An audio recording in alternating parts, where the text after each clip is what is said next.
The Yoga Zapper is the story of two young American brothers who, while traveling through the Himalayas, come across a dying priest who thrusts a Sanskrit text into their hands along with a cryptic message that their destinies and the future of the world depend upon it.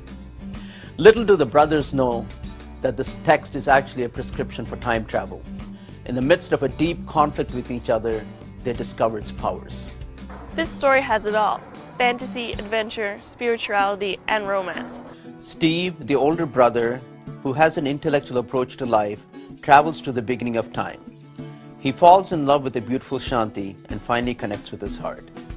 His dilemma is whether to continue looking for his brother or to stay with the woman he loves. Following a group of yogis, they travel to Shambhala. Jack, irresponsible and immature, finds himself in a dystopian future civilization ruled by an evil despot. Society there is divided into three classes: a genetically pure elite, a second group known as the functionals, and a vast underclass of genetically deformed humans called raks. I'm practicing Bhakti Yoga, and I've really enjoyed in this book how Mohan has brought out this ancient Vedic culture to this book. It's not only really informative, but it's really fun to read.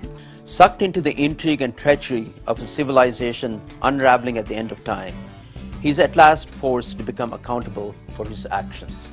When the evil ruler attacks Shambhala, a world-consuming battle breaks out, featuring fierce divinities, ancient flying objects called vimanas, and mystical weapons.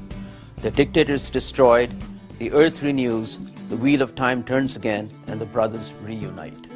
What I have done is to take the original narratives of the yoga tradition and present them to a Western audience by way of a modern page-turning novel.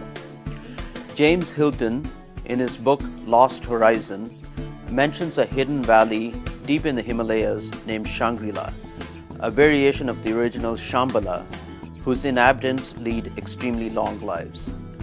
This legend of Shambhala, or Shangri-La, is well known in India, China, and other Oriental countries.